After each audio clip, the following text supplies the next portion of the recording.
네, 마가복음 7장 24절에서 30절 말씀을 통해서 고침받은 근거라는 제목으로 하나님 말씀 함께 나누겠습니다. 자, 오늘 오전에 그 성경 공독을 성민이 집사님 해주셨죠?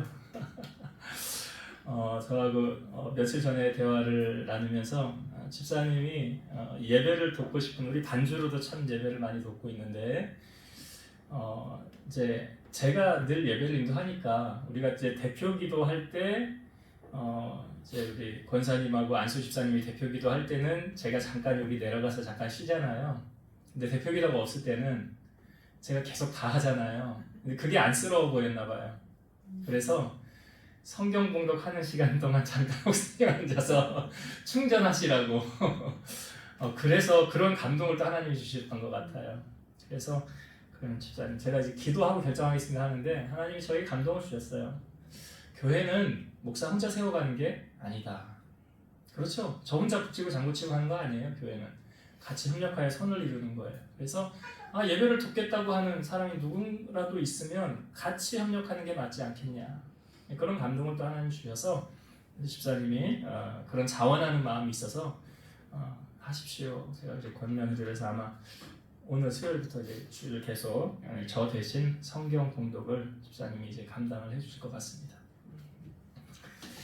하나님께서 처음 사람을 만드셨을 때, 처음 천지를 창조하셨을 때 그 하나님의 감탄사가 창세기 1장 2장에 보면 이렇게 나오죠. 하나님이 만드시고도 너무 보기 좋았다는 거죠. 그래서 감탄을 하셨어요. 마지막으로 이제 만든 것이 사람이죠. 여러분, 사람을 만들 때 뭐 어떤 근거로 만드셨는지는 아시죠? 네? 사람을 만들 때 우리 다 사람인데 하나님이 사람을 만들기 전에 하셨던 말씀이 뭐냐면 우리의 형상을 따라, 우리의 형상대로. 그러니까 우리가 하나님 나라 가면 뭐 주님도 볼 것이고 하나님도 볼 텐데 하나님이 뭐 외계인처럼 이렇게 생기시지 않으셨어요. 우리와 똑같이 생기신 거죠. 눈 2개, 코 하나, 입 하나. 그러니까 그 형상대로 사람을 만드셨더라. 그래서 이 땅에 처음 사람이 누굽니까? 아담이죠. 그 아담을 처음 만들어 놓고 하나님이 하셨던 말씀이 보기에 심히 좋았더라. 심히 좋았더라. 그렇게 좋았던 그 사람의 모습이 왜 하나님께서는 처음 노아의 시대에 물로 심판을 하시게 되었습니까? 바로 세상에 죄가 유입되었기 때문이죠. 그래서 그 마음에 생각하는 모든 것이 항상 악할 뿐임을 하나님이 보셨다는 거잖아요. 그래서 가만히 두면 안 되겠다 하면서 하나님이 처음 이 땅에 물로 심판을 하실 때 노아의 8식구 외에는 다 죽음을 당하게 된 거죠. 그러니까 그 마음이 악함이 하나님의 심판을 자초하게 된 거죠. 우리가 마가복음 7장에 보면 예수님께서, 우리가 앞부분에 말씀을 나누었지만 사람에게로 들어가는 그것이 사람을 더럽게 하는 것이 아니라 사람에게서 나오는 것이 사람을 더럽게 한다라고 그랬어요. 그러면서 예수님 말씀하시기를 그럼 사람에게서 나오는 것이 뭐냐 하면서 쭉 설명을 하시는데 성경 보니까 악한 생각이고 거기는 음란과 도둑질과 살인과 간음과 탐욕과 악독과 속임과 음행과 질투와 비방과 교만과 우매함이니 이 모든 악한 것이 다 속에서 나와서 사람을 더럽게 하느니라. 그 속은 무엇을 말합니까? 마음이죠. 마음에서 나와서 그것이 더럽게 한다라고 말하고 있어요. 이스라엘의 두 번째 왕이 누굽니까? 첫 번째 왕은 사울이지요. 두 번째 왕은 다윗이에요. 그러니까 사무엘을 통해서 이게 사울이 하나님 앞에 불순종한 사건이 있어요. 아말렉하고 전쟁할 때 거기 있는 거 다 멸해라. 근데 좋은 거 가지고 왔잖아요. 왜 가져왔어요? 하나님보다 사람이 두려웠대잖아요. 사울이. 내가 백성이 두려워서 하나님의 말씀에 불순종하였다고 그러잖아요. 그래서 하나님께서 내가 사울을 왕 삼은 걸 후회하노라 하면서 내가 두 번째로 왕 세울 애를 예선해 놓았다고 그래요. 그러면서 사무엘에게 너 이새의 집으로 가라 그러죠. 그래서 이새의 집에 딱 가서 도착을 했는데 내가 이새를 만나서 내가 너희 집에 가서 제사할 테니까 너 아들들 다 대기시켜놔라 그랬죠. 그래서 이새의 집에 딱 도착을 했을 때 이새에게는 아들이 모두 몇 명이었습니까? 8명인데 그때 집에 아들이 7명만 있었죠. 막내는 어디가 있었어요? 양치. 그게 누군지 아시죠? 다윗이에요. 근데 사무엘이 이새의 집에 딱 갔을 때 처음 눈앞에 딱 들어왔던 게 원래 서열대로 딱 서 있잖아요. 첫째, 둘째, 셋째는. 첫째 엘리압이 딱 서 있었어요. 근데 사무엘이 자기 마음으로 생각하기를 하나님이 왕으로 세워놓은 아이가 바로 여기 있구나. 여기 있구나. 엘리압을 보고 묻지도 않고 그 엘리압에게 기름을 부으려고 그랬어요. 근데 하나님이 잠깐 그 아이 아니다. 그 용모와 신장을 보지 말라. 내가 이미 그를 버렸노라 그래요. 제가 그걸 보면서 아니 하나님 왜 사람을 차별하시지 이런 생각이 느꼈어요. 아니 왜 외적인 조건 다 갖추어졌는데 왜 엘리압은 아니라고 하시는 거예요? 근데 그게요 성경에 보니까 답이 나와요. 왜 하나님이 엘리압을 노하셨는지. 자, 이스라엘과 블레 사이에 전쟁이 있었어요. 근데 블레셋에는 골리앗이 나와 싸울 사람 있으면 나오라고 그래요. 이 전쟁 대치 상황이 40일째까지 이어졌는데 다윗이 아버지 도시락을 가지고 전쟁터 가잖아요. 근데 마침 골리앗이 나와서 저주하니까 나가서 싸우자고 그러지 않습니까? 아무도 안 나가는 거예요.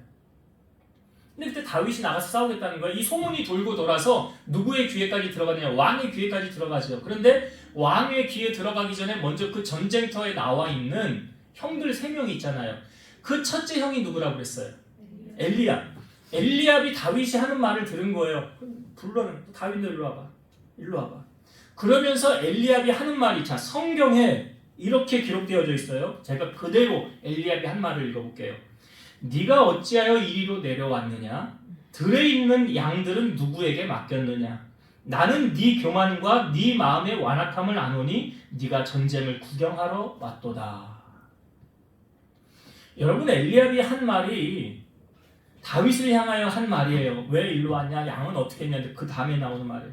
나는 네 교만과 네 마음의 완악함을 아노니 네가 전쟁을 구경하러 왔다. 여러분 실상 다윗이 이런 사람입니까? 만약에 다윗이 이랬다면 하나님이 다윗 왕 세웠을까요?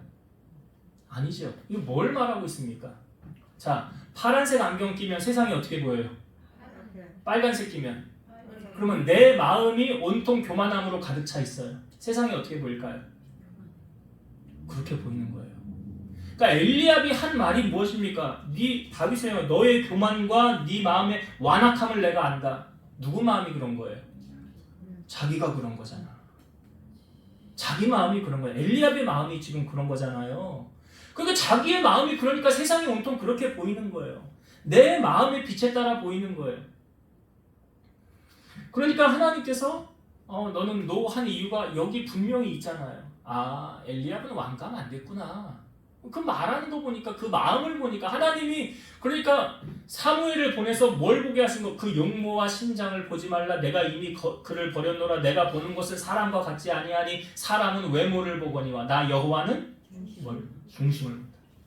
마음을 본다. 근데 우리가 마음을 어떻게 알 수 있느냐? 마음 잘 안 보이잖아요. 근데 뭘로 그 마음을 알 수 있어요? 말. 그렇죠. 말이 그의 마음을 나타내는 거예요.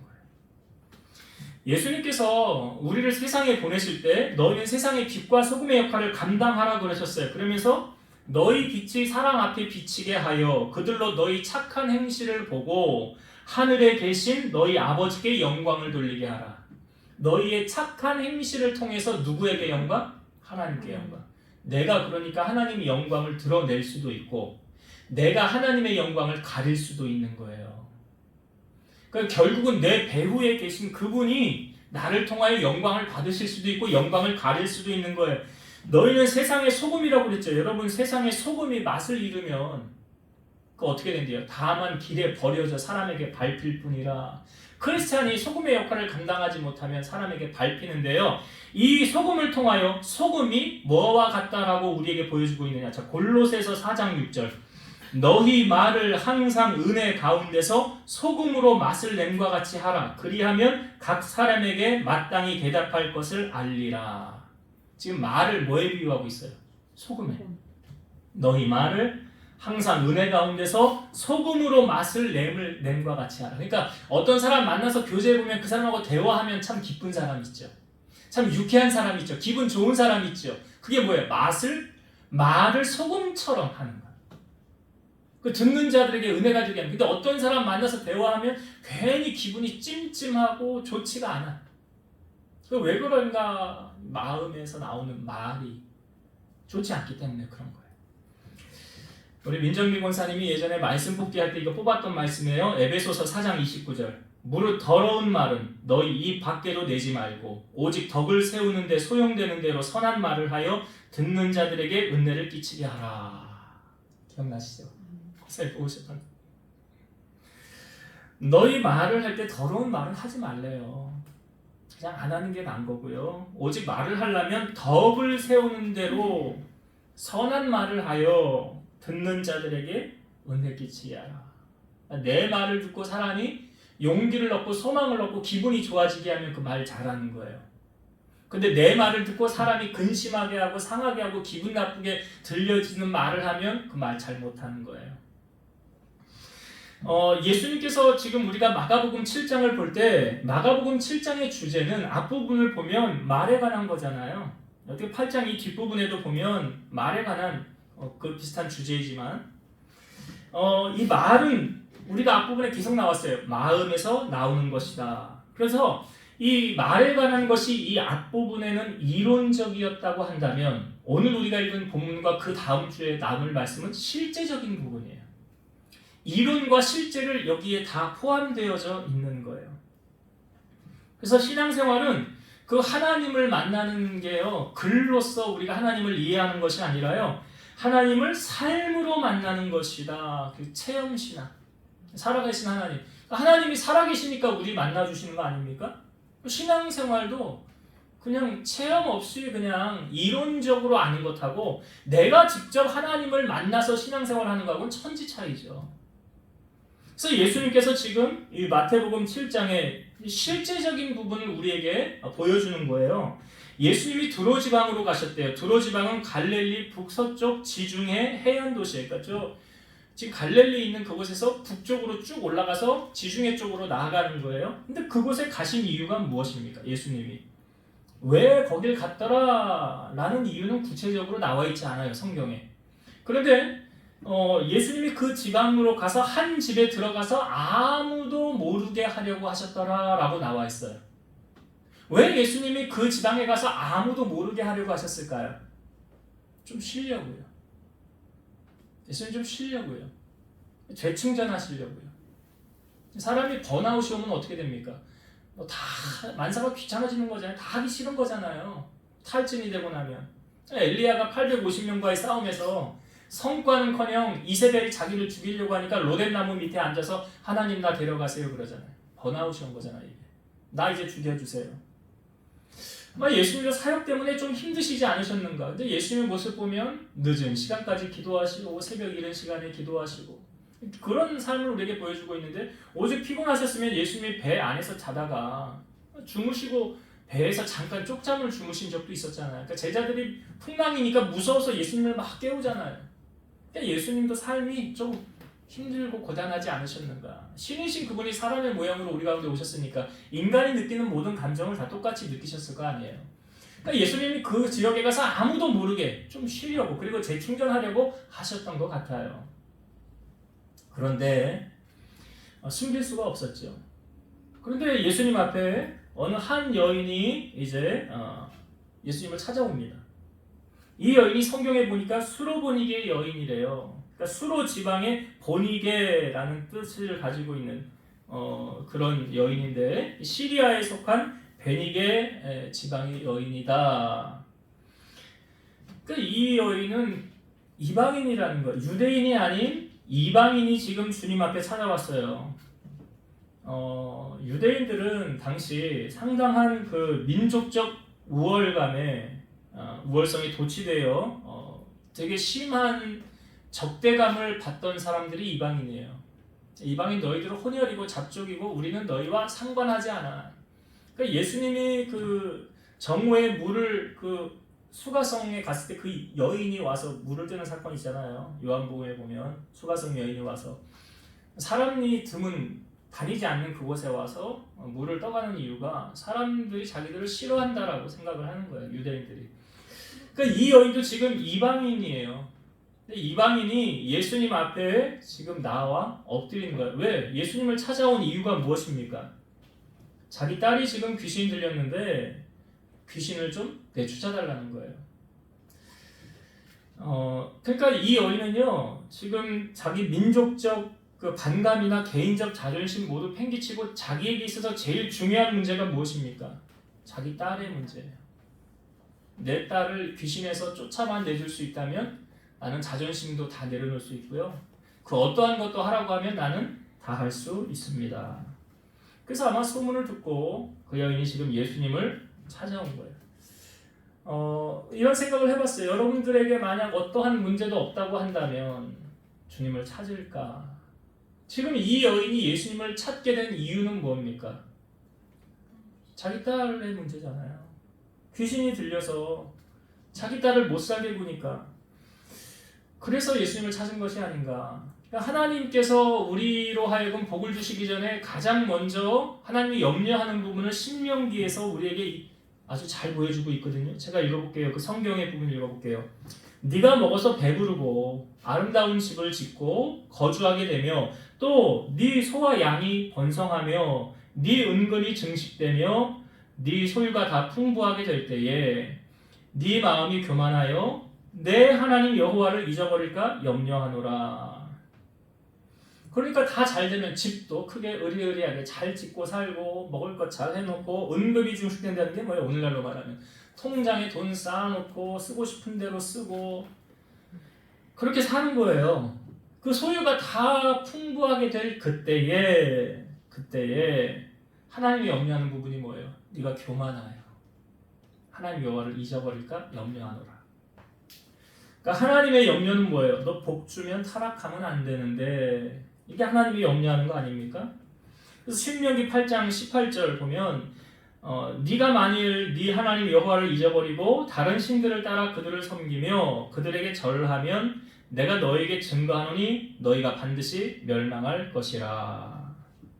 그러니까 나를 떠나 다른 이방신을 섬기면 복을 받았다 할지라도 그러니까 하나님이 걷어가면 금방이잖아요. 우리가 욥을 통하여 그거 봤잖아요.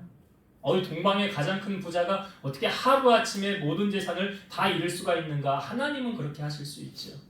그리고 나중에 요셉에게 다시 2배로 갚아주신 것도 하나님이 하신 일 아닙니까? 하나님께서 내가 멸망한 족속들처럼 너희가 나를 섬기지 않으면 내 목소리를 듣지 않으면 너희에게도 그렇게 할 거야 라고 하나님 말씀하시는 거예요. 그러니까 우리가 이 스로보니게 여인을 통해서 이 여인이 배부르고 등 따시면 하나님을 찾았을까라는 의문이 드는데 자기 딸의 문제를 가지고 하나님을 주님 앞에 나오게 되었다는 것은 그 문제를 허락하신 주님께도 감사해야 될 조건이 아닌가 하는 생각이 들어요. 이 여인이 지금 얼마나 간절합니까? 예수님 앞에 주님 아니고는 안 됩니다라는 간절함이 보여지잖아요. 그래서 고쳐주세요 그랬더니 자 주님이 하셨던 말씀 자 27절을 읽어보겠습니다. 예수께서 이르시되 자녀로 먼저 배불리 먹게 할지니 자녀의 떡을 취하여 개들에게 던짐이 마땅치 아니하니라. 예수님이 지금 비유적인 표현을 하신 거예요.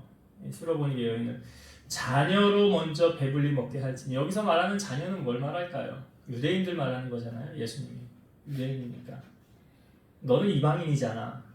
돌려서 말씀하신 거예요. 자녀로 먼저 배불리 먹게 할지니 자녀의 떡을 취하여 개들에게 던짐이 마땅치 않다. 여기서 개들 누구를 가리키는 거예요? 자기 스로보니게 여인. 스로보니게 여인을 예수님이 개로 지금 비유하는 거예요.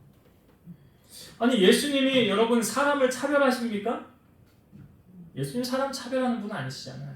그럼 여기서 지금 예수님이 왜 이 말을 던지셨을까요? 자, 예수님은 복을 주시기 전에 문제를 해결해 주시기 전에 먼저 하시는 것이 있어요. 그것이 뭐냐면 네가 이 문제를 해결받을 만한 그릇이 되느냐, 이 복을 받을 만한 그릇이 되느냐. 그러니까 주님의 이 말씀은 뭐냐면 그 여인의 마음을 떠보는 거예요. 자녀의 떡을 취해서 개들에게 던짐이 마땅치 않다. 너는 개야. 이 말이에요. 비유적으로. 얼마나 만약에 자존심이 센 사람이라고 하면 뭘? 나를 개라고? 아니 나 그냥 기분 나빠져. 그냥 갈래. 아마 자존심 센 사람이라면 그랬을지도 몰라요. 예수님이 지금 왜 이 말씀을 던지신 거라고요? 그 의도를 주님은 아셔야 돼. 우리 주님은 나는 마음이 온유하고 겸손하다고 그러잖아요. 그런 주님이 지금 이런 말씀을 왜 던지셨을까 생각해 볼 때, 이 여인이 지금 자기의 문제를 해결받을 만한 그런 믿음의 그릇이 되는지 그걸 보는 거예요. 앞을 못 본 바디메오 있었죠? 바디메오는 소경이에요. 앞을 못 보잖아요. 예수님이 지나갈 때 바디메오가 할 수 있는 것, 소리치는 거였죠. 소리쳤어요. 다윗의 자손 예수야 나를 불쌍히 여기소서 그랬더니 사람들이 어떻게 했어요? 바디메오에게 조용히 하고 있어. 네가 나설 때 아니야. 이게 뭐예요? 테스트잖아요. 그때 바디메오가 저 사람이 나 도와줬었는데 예전에 나 구걸할 때 나 돈 줬었는데 나 어려울 때 도와줬었는데 그 사람이 조용히 하라고 하면 나 조용히 있어야지 그냥. 근데 바디메오 어떻게 했어요? 더 크게 소리쳤더라. 그게 뭐예요? 테스트잖아요. 그러니까 여러분 제가 늘 말씀드리지만 테스트는 나와 전혀 상관없는 사람이 와서 나를 흔들어 놓지 않아요. 테스트는 아브라함에게 있어 가장 가까운 아들 이삭이 테스트의 대상이었잖아요. 하나님 볼 때. 전혀 생뚱맞은 사람이 나에게 와서 내 마음을 뒤집어 놓고 흔들어 놓고 그럴 일 별로 없어요. 내 옆에 있는 나를 잘 아는 가까이에 있는 그 사람이 어느 날 하나님께서 그 사람의 마음에 감동을 줬는지 그를 통해서 나를 흔들어 보시는 건지. 테스트. 이 과정을 꼭 겪는다는 사실. 그때 어떻게 해야 되느냐. 여러분 그때 나오는 말이 진짜예요. 그런 상황에서 나오는 말이 진짜예요. 뭘 말하냐면 그때의 상황을 알 수 있는 그때 그의 마음을 알 수 있는 말이 그의 마음이라고요. 자, 그럼 예수님께서 지금 이 여인의 속 뒤집어 놨죠. 넌 개만도 못해. 속 뒤집어 놨어요. 기분이 아주 나빠졌어요. 자존심 상해졌어요. 자, 그때 이 여인이 한 말을 한번 봅시다. 28절 여자가 대답하여 이르되 주여 올소이다마는 상 아래 개들도 아이들이 먹던 부스러기를 먹나이다. 주님 옳습니다. 주님 말씀 맞아요. 이방인이고요. 개처럼 취급받고 있어요. 그런데요, 그 개들도 아이들이 먹던 그 상에서 떨어진 부스러기는 먹지 않습니까? 이 여인이 한 이 말이 자기의 마음이 어떻다는 것을 지금 보여주는 거잖아요. 주님의 테스트 속에서 나는 그 시험에도 넘어지지 않아요. 난 그 시험에도 화내지 않아요. 나는 마음을 잘 다스려요. 난 잘 지켜요. 그러니까 어떤 상황에서든지 내 마음 잘 지킬 것이고요. 나는 어떻게 해서든지 주님 앞에 나아가서 내 문제 해결하면 받을 거예요. 그렇게 말한 거죠. 그것이 주님 앞에 상달되어졌어요. 그랬더니 주님이 하셨던 말씀이 뭐예요? 29절도 볼까요? 29절 예수께서 이르시되 이 말을 하였으니 돌아가라. 귀신이 내 딸에게서 나갔느니라 하시매. 자, 예수님이 이 말을 하였으니 돌아가라. 귀신이 내 딸에게서 나갔느니라. 이 말은 다른 말로 예수님께서 내가 이제 네 마음 봤어 이거잖아요. 그러니까 이 말이라는 것은 말은 마음에서 나온다고 그랬죠? 그러니까 이 여인의 마음을 지금 예수님이 보셨다는 거잖아요. 말을 들었다는 것은 그러니까 그 사람을 안다는 것은 그 사람의 말이 어떻게 나오는가를 보면 그 사람이 어떤 사람인가를 알 수 있는 거예요. 제가 요즘에요 우리 처형 집을 보니라고 이 집 저 집 정말 많이 다니고 있거든요. 여기저기 집을 많이 봐요. 근데 제 마음 가운데 두 마음이 싸우는 걸 보게 돼요. 집을 딱 가서 보잖아요. 그러면 자기 나름대로 생각을 하잖아요. 장점과 단점. 여기는 이런 장점이 있네. 이런 좋은 점이 있네. 그런데 여기는 또 이런 단점이 있네. 안 좋은 것이 있네. 근데 장점을 자꾸 말하면 긍정적인 말이 나와요. 근데 단점을 자꾸 말하면 부정적인 말이 나와요. 제가 이런 그 집을 다니면서 보면서 느낀 감동이 뭐냐면 12정탐꾼이 생각이 났어요. 출애굽한 이스라엘 백성들이 40일 동안 약속의 땅을 보고 오잖아요. 그 약속의 땅을 보고 와서 보고를 하는 거 아닙니까? 분명히 장점과 단점이 있을 거예요. 장점은 뭐예요? 그 땅은 비옥하다는 거예요. 농사를 짓는 대로 잘 돼, 대박나. 포도송이 하나 봐, 우리 둘이 메고 왔잖아. 그런 장점이 있는 비옥한 땅이라는 거죠. 근데 단점은요, 거기는 안악자손들이 있어. 거인들이 이미 다 자리 잡고 있어. 우리는 메뚜기만도 못해. 우리는 다 가면 죽을 거야. 다 포로될 거야. 그런데 여호수아와 갈렙은 똑같은 상황 속에서 뭐라고 말합니까? 여호와께서 기뻐하시면 우리를 그 땅으로 인도하여 드리실 것이다. 근데 여러분, 하나님께서 그 약속의 땅을 보러 오라고 할 때 전제 조건이 있었어요. 모세로 하여금 이 말을 이스라엘 백성들에게 전달하게 한 거 아닙니까? 전제 조건인데 뭐냐면 이거예요. 민수기 13장 2절을 제가 그 앞부분인데 요 앞부분만 읽어볼게요. 사람을 보내어 내가 이스라엘 자손에게 주는 가나안 땅을 정탐하게 하되. 다시 볼게요. 사람을 보내어 내가 이스라엘 자손에게 주는 가나안 땅을 정탐하게 하되. 어떤 전제 조건이 있습니까? 준다. 네? 준다. 그래요. 너 내가 그거 줄 거야. 보고만 오면 돼. 이런 전제 조건이 있었잖아요, 여기. 하나님이 지금 모세로 하여금 이스라엘 12정탐꾼을 보낼 때 전제 조건이 이거예요. 사람을 보내어 내가 이스라엘 자손에게 준대잖아요. 준대요. 뭐만 하고 오면 돼? 구경만 하고 오면 되는 거예요. 근데 그걸 신뢰하지 못하는 거 아니에요. 그러니까 부정적인 말을 하고 악평을 하고 결국은 어떻게까지 말합니까? 우리 애굽으로 돌아가자. 다시 애굽으로 돌아가자. 그냥 차라리 거기서 종살이나 하고 고된 노역은 하지만 먹을 거 그냥 먹고 거기서 그냥 살면 되지 않겠냐 하면서 울고불고 난리가 나잖아요. 하나님의 전제 조건이 있었어요. 그래서 하나님께서 교통정리 이렇게 딱 정리하셨어요. 여호와의 삶에 나의 삶을 두고 맹세하노니 너희 말이 내 귀에 들린 대로 내가 너에게 시행하리라. 너희가 말한 대로 내가 해줄게. 제가 아까 여러분 엘리압 이야기 했잖아요. 엘리압이 왜 왕이 될 수 없었는지 아시겠죠? 엘리압의 마음은 온통 뭘로 가득 차 있어요? 교만과 완악함. 근데 거기서 뭐가 좋은 게 나오겠어요? 다윗에게 한 말을 보세요. 아니 집안의 첫째가 형이라면 야 다윗아 너 고생했어. 너 나가 싸워도 괜찮겠어? 정말? 형이 안 도와줘도 되겠어? 아니 이런 자상한 형의 모습 좀 기대했는데 근데 뭐예요? 엘리압을 통하여 보여주는 게 너 이놈 새끼 싸가지 없는 놈 여기 양은 어떻게 하고 여기 왔어? 못된 놈 여기 네가 전쟁터 구경하러 왔지. 너 교만한 거 내가 다 알아. 너 완악한 마음 내가 다 알아. 다윗 안 그렇거든요. 오죽하면 사도행전에 다윗을 들추면서 뭐라고 그래요? 하나님의 마음에 합한 자 다윗.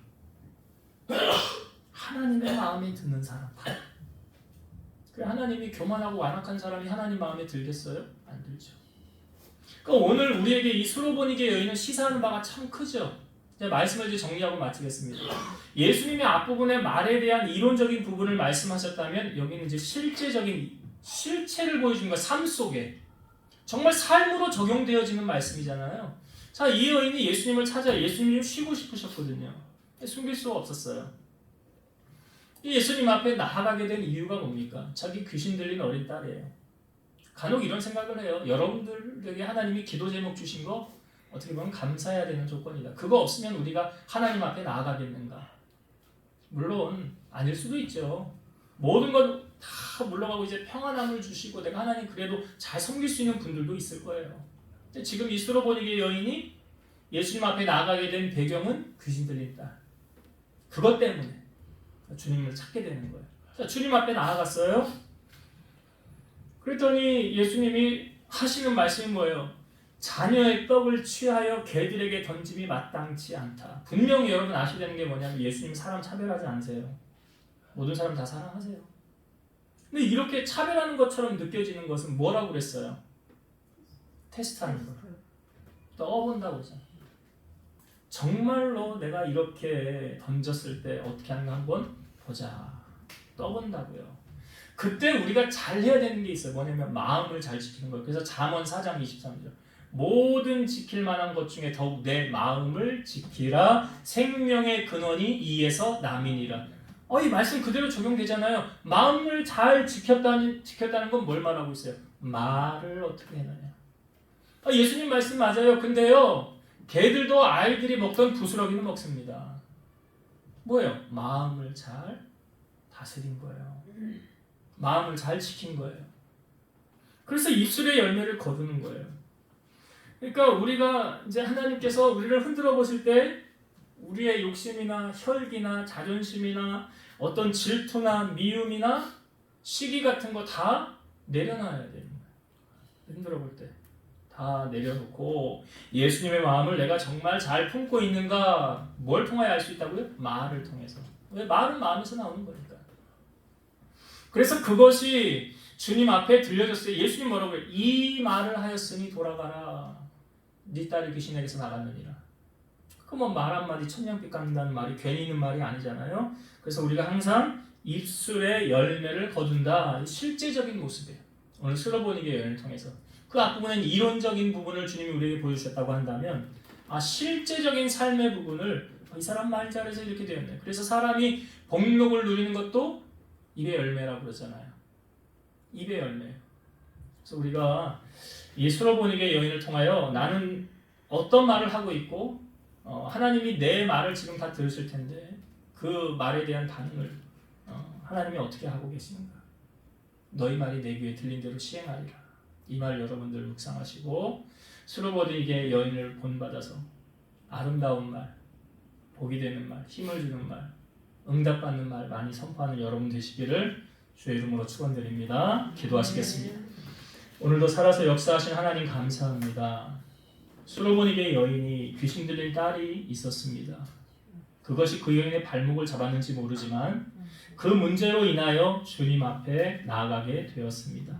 오늘 우리에게 주어진 어떤 문제로 인하여 주님을 찾게 된다면 그것은 감사할 조건이 되는 줄로 믿습니다. 주님 앞에 그것을 내려놓는 순간 주님께서 다 해결하여 주실 줄로 믿습니다. 이 믿음을 우리에게 허락하여 주시고 그 문제를 해결받기 위해서 내가 어떠한 말을 내뱉고 있는지 내 마음을 흔들어 볼 때 우리 사랑하는 성도들의 마음을 잘 지켜서 하나님이 들으시기에 아름다운 말, 사람들에게 은혜가 되는 말을 통해서 하나님의 응답을 경험하고 살아계신 하나님을 간증하고 살아가는 우리 성도들이 다 되게 하여 주옵소서. 예수님 이름으로 기도드리옵나이다. 아멘.